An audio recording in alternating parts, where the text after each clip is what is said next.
Le fric, contrairement à ce qui est souvent proféré, édicté, éructé comme loi physique, le fric, la richesse, ne ruisselle pas automatiquement du sommet de la pyramide vers le bas, la base, vous, nous.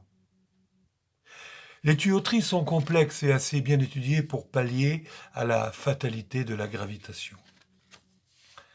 Pour prendre une allégorie géographique, le Jourdain, dont il est beaucoup question en ce moment.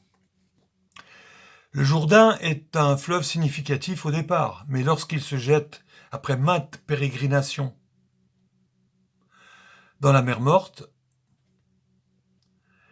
il n'est plus qu'un simple ruisselet. Et c'est dans une mer morte qu'il se jette. Par contre, pour ce qui concerne les dingueries et toute la gamme des effets pervers ou directs de toutes les psychopathologies oligarchiques, et par-dessus tout, de la folie du prince, c'est beaucoup plus direct. Ça descend brut de pomme.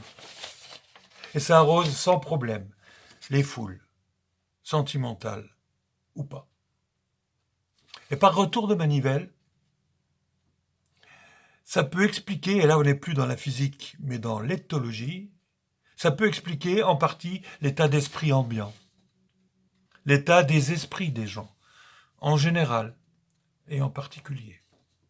La folie dégouline et emporte tout, avec pour contrepartie le développement du plus archaïque des sentiments, le plus reptilien, la haine.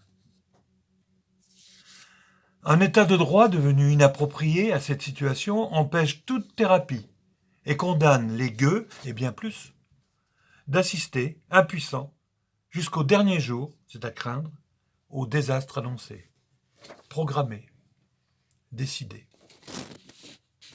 Cela fait longtemps que dans de telles conditions, l'avenir ne nous appartient plus, mes amis. Mais l'avenir n'est qu'une vue de l'esprit, n'est-ce pas ?